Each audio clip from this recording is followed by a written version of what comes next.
The government has set an ambitious 1.5 million homes target by the end of the Parliament.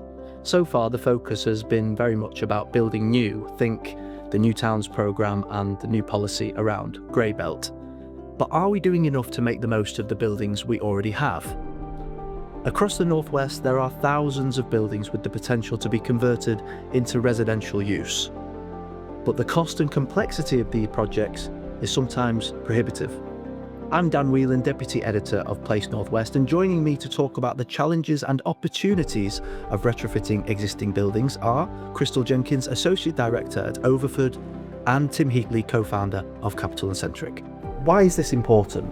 Why is it important that we use the buildings that we already have, especially in the context of delivering more homes? The existing buildings are a part of our heritage in some of the towns. They create the spaces that we're living in. So to repurpose those, I think it is hugely important to create communities again in the spaces where we have buildings. It also prevents building on green belt land, and it's keeping communities together rather than spreading them out around the country. I also think that in terms of potential cost savings, it costs a lot to demolish buildings. It costs a lot to take the waste away, and we've got sustainability targets that we need to meet in terms of planning and government, and having the buildings already in use without stripping them away, I think is a huge benefit. Yeah, and we're here in Neptune Mill today in Manchester, not a residential project, but definitely a restoration project of a historic building. And next door, we have Crusader Mill, which was converted by Capital & Centric into apartments.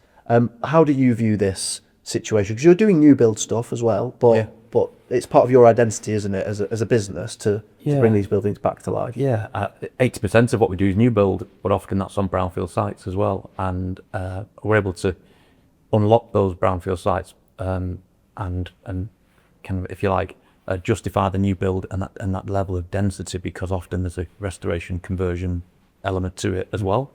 So we like it because some different reasons, but it's great to root and ground a new development in a place, and people do have an affinity with a building that it has existed for a long time. Not necessarily even a conservation building, you know. We just picked up another design award for a building in Wigan last week for the Civic Centre there. So that's not a conservation or listed building.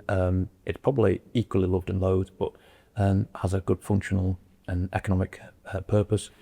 And we've always been fascinated by existing buildings because really we started out by, right back at the very start, my journey was being able to buy a derelict house. I remember receiving the document that said that the reinstatement value was greater than the purchase price that I'd paid for it, and I thought there's got to be some business in this, surely. If you can't reproduce it for the for the cost that I just purchased it for, then surely there's something in this. So that's often something that's misunderstood. The buildings inherently have value to them, economic value, cultural value. They have carbon embodied and other things. So yeah, repurposing it can be both great for the environment, great for the bottom line, that's important, but also great for occupier demand and residents and commercial alike. I think social impact as well on communities, keeping those buildings alive, is good as well. Yeah, absolutely. And they come with challenges as well, though, don't they? Yeah. We've reported quite extensively on a particular municipal building in this part of the world where the cost has just gone up and up, and that's because there's always a mystery, isn't there, with a historic building? You never quite know what you're going to find. Is that something you've experienced with the projects you've done? Yeah. So there's probably not a week that goes by that we don't get a phone call to say we found a room we didn't know we had, or we're missing a column that we thought was there, or that there's a whole chunk. Well, recently, the car park project, a multi-story car park that we're converting into homes, it didn't have the substructure and the foundations that we thought it did. It was just a much more rudimentary thing that was on bedrock. And so all of a sudden it's like, well, there's a cost, or there's an issue, there's a program delay. So you've got to be able to roll with the punches and be quick and adapt and be pragmatic about what you can and can't keep and what you can't repurpose. And it's there's definitely a bit of a knowledge gap, I'd say, in the professional amongst the consultants, I would say that as time goes by, the people who are good at doing this, there seems to be less and less of them. So that's a concern.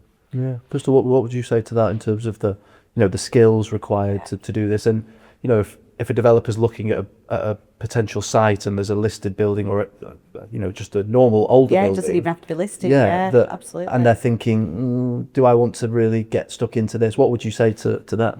I think definitely a professional team are key to that. You mentioned there's a skills gap. It's about finding the people who know what questions to ask at the right time, I think, which can be a challenge. In terms of pre-planning these projects is key, I would say, to successful delivery and to mitigate any costs or any issues that arise from it.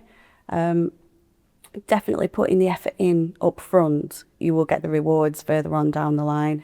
In terms of surveys that need producing, just knowing your building inside and out before you start that construction works. Because I know sometimes developers get quite excited about pushing the programme along and getting things moving. And sometimes there are funding constraints or there's other pressures that make them want to do that.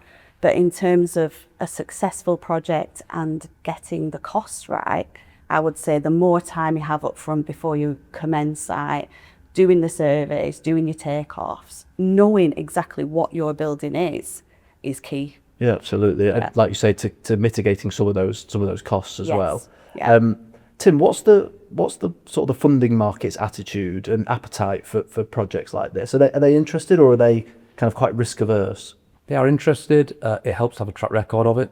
So I think it can be difficult now for a developer to get going, because unless they've got a proven track record in dealing with those challenges and problems, then it's harder for them to secure funding. And you make a really good point, which is that the most effective way to get funding in place and ready to go is by stripping the building back, removing all the stuff that you don't need, and I suppose doing lots of investigations which are costly. Yeah. And so if the funding doesn't kick in until all that's understood and validated and also viable, then it's really difficult, because that means the developer has to put more in at the start. And so again, another problem for a developer going, well, I've got to spend a couple of £100,000 on this before I even get it to a viable stage, before I can even get funding to draw down. So that's definitely a problem. I think that's why you see, especially in the northwest, you see more buildings that don't get the love and attention and repurposing that they need, because viability is a challenge, and also the capital required up front is a challenge. So that naturally means that it can be harder to do it. Tim, what would you say? You can't pick one of your own projects. You've got loads, but where do you look to for inspiration? I mean, well, I suppose I've been fortunate to grow up in Salford and Manchester, where there's a post-industrial city surrounded by brilliant developers and amazing buildings and warehouses and mills and other things that have been brought back to life. So I suppose it's no kind of surprise that I've ended up doing what I do for a living, seeing all these things. So many great examples. Murray's Mills are great. I think it was Manchester Life, perhaps, that did that. That's a great project. Difficult to do. Really a real challenge, I suspect, in terms of natural daylight and courtyards and all sorts of things like that, structural issues. And so you just walk around you walk around the city. Some great examples in around the Northern Quarter. There's almost too many to pick, and each one you get ideas and clues from as well, and you can see what challenges they've had and how they overcome them. I think that Manchester really often does, and Liverpool often does, kind of lead the way a little bit in that design and that feel. And people feel as though that's very, this look and feel that you got here is, we're an international city. Liverpool's an international city, and people identify with that as being very Mancunian, say, or very kind of northern, and they want to be a part of it. So when they think about where they're going to relocate to and where they're going to live, they'll often pick a space such as this. You can't replicate the character in some of these buildings, and you're right. People will look and choose character in a lot of instances over some of the new builds that you see coming through, because they just have that nice feeling, don't they? They have they have that charm about them. What's one thing that we could do as an industry, or that maybe government could do in terms of policy or regulation, that would make it easier more accessible to deliver these projects? I think in terms of regulation, I think more consideration maybe could be given into the existing structures, because you are dealing with a living, breathing thing as an existing structure, and to impose some of the restrictions on it, there might be a case for, with professional advice, maybe changing some of those regulations and looking at it on a project-specific basis rather than a blanket, this is what you must do.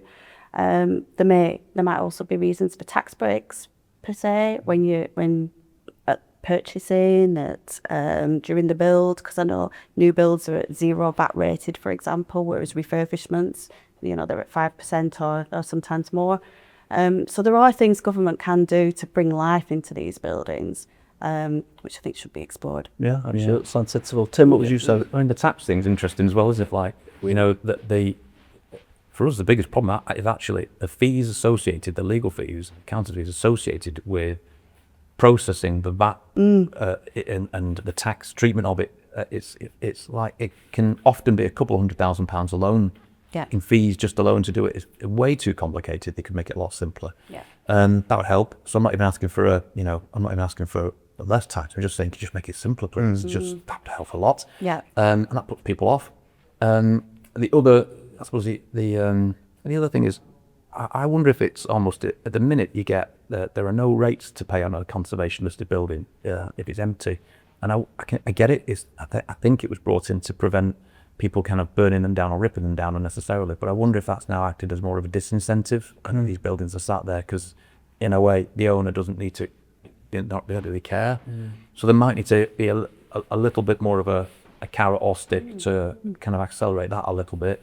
That would be controversial, I suspect, but and it doesn't do anything with a building from, say, the 50s or 60s that's just it's not listed and it's just sat empty. So I think a bit of thinking around that would certainly help. Brownfield land and conversion, it is a bit more complicated, it is a bit more involved, and therefore is kind of down at the bottom of the list and on the to-do lists of a lot of development companies. So we do need to think about other incentives that might be there to help, because at the end of the day, often these buildings are near to decent transport links, they're near to amenity, they've already got a lot of the infrastructure in and around it, power, water, drainage and so on, which is increasingly an issue for new house builders.